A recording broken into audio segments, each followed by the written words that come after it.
You are beaten. It is useless to resist. Don't let yourself be destroyed as Obi-Wan did.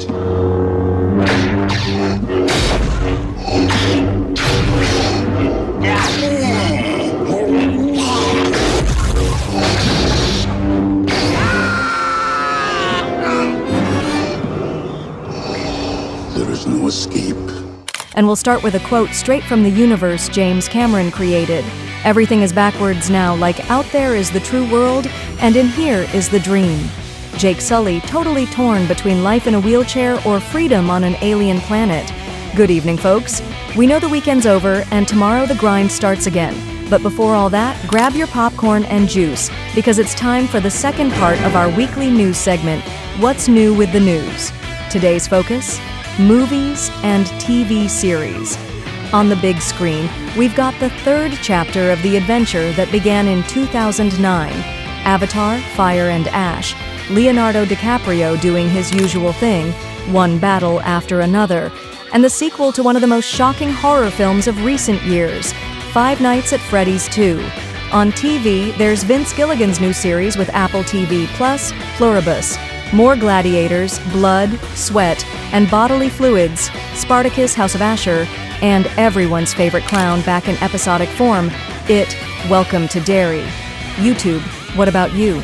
Apparently Noah Hawley's new series involving a certain xenomorph invading Earth is causing a stir, and it looks like the alien universe is here to stay inside the little magic box. You can use your remote to watch Alien Earth, but first, let's kick off today's video.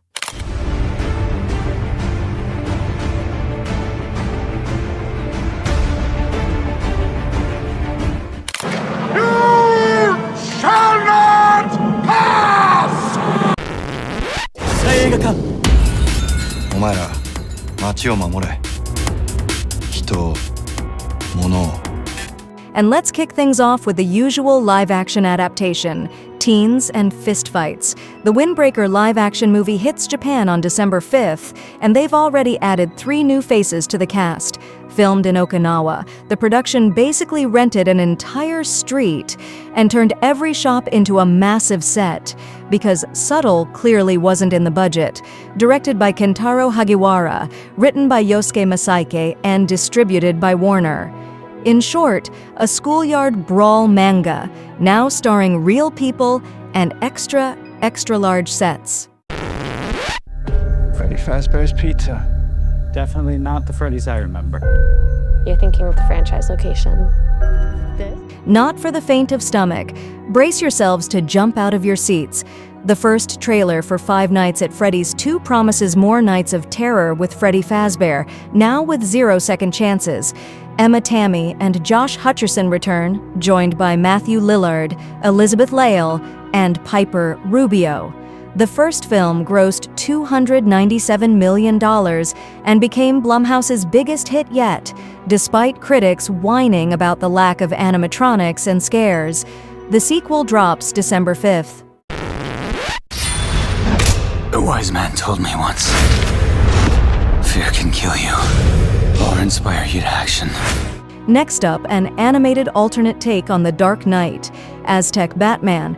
Clash of Empires transports the Caped Crusader to Aztec-era Mexico, complete with pre-colonial Catwoman, Joker, and the gang.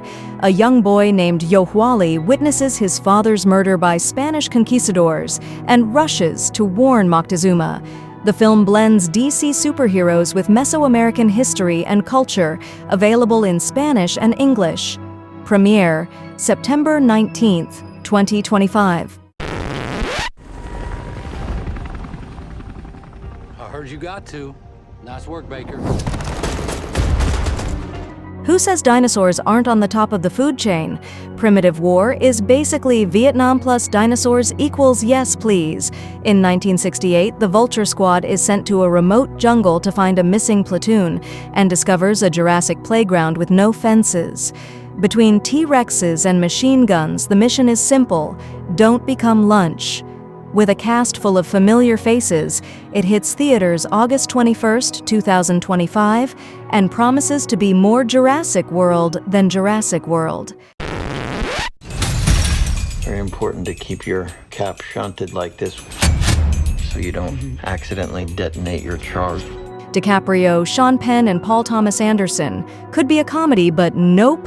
One Battle After Another is PTA's new film starring Leonardo DiCaprio, Sean Penn, and Benicio del Toro, premiering September 26th.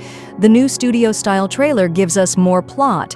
DiCaprio plays Bob, a revolutionary who returns to the fray when his child is kidnapped by a psychopathic colonel, Penn, all set to Beyoncé. Loosely inspired by Thomas Pynchon's Vineland, the movie mixes politics, drama, and irony, with a star-studded cast and Oscar pedigree.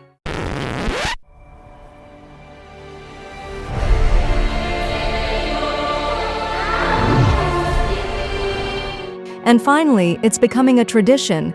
December means back to Pandora. Avatar: Fire and Ash lands December 19th, 2025, introducing the Ash People, a soot-covered warrior tribe that dances around a giant fire pit and doesn't come to make friends. Jake Sully, his family, and the Metkayina join forces against Varang, Una Chaplin, the fire-controlling leader now allied with Quaritch.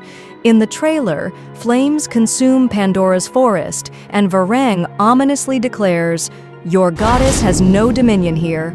This battle looks literally incendiary.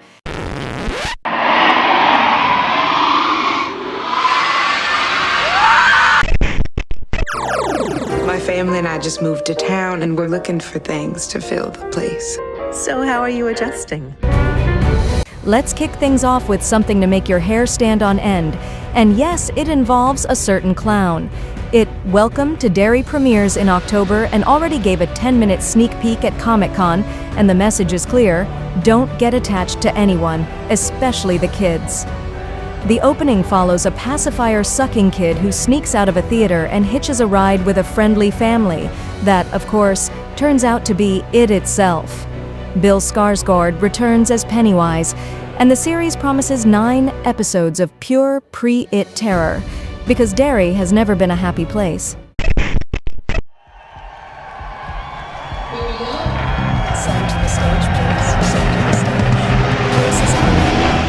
Vampires, always terrifying, with just the right touch of sensuality.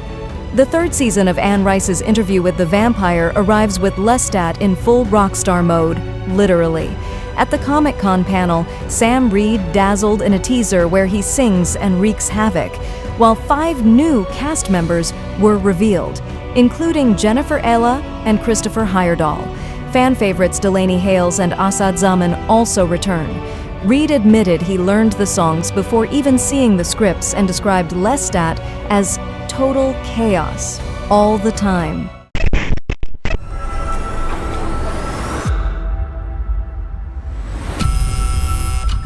Through that door. Continuing in Anne Rice's universe, naturally, there's a secret order. Anne Rice's Talamasca premieres October 26th and features a direct crossover from Interview with the Vampire. Eric Bogosian returns as Daniel Malloy, the cynical journalist with Parkinson's, old vices, and unfinished business with Lewis. The series follows the Talamasca, a secret society tracking and controlling witches, vampires, and other creatures worldwide. Produced by AMC Studios, it promises to dive into the darker, more bureaucratic side of Anne Rice's universe. A great stirring is underway.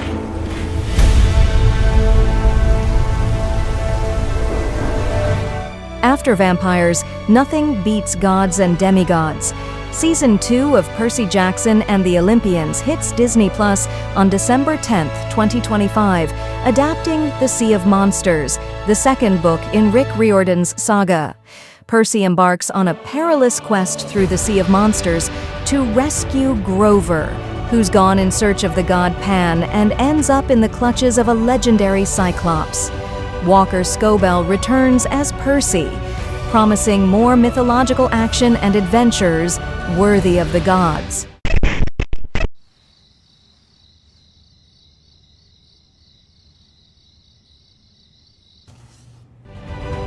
Anything from this man is gold. Could we be getting a female Walter White?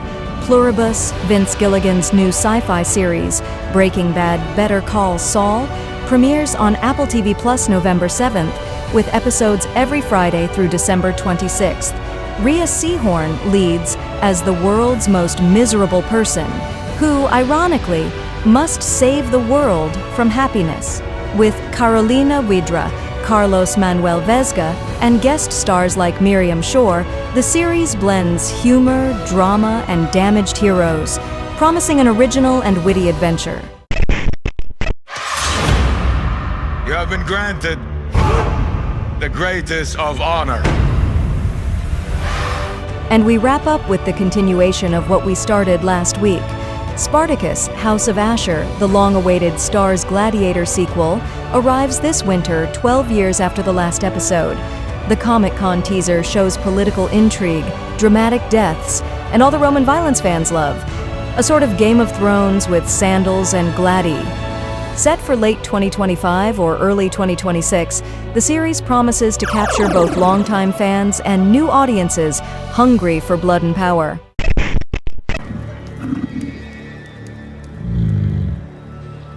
Nymeria?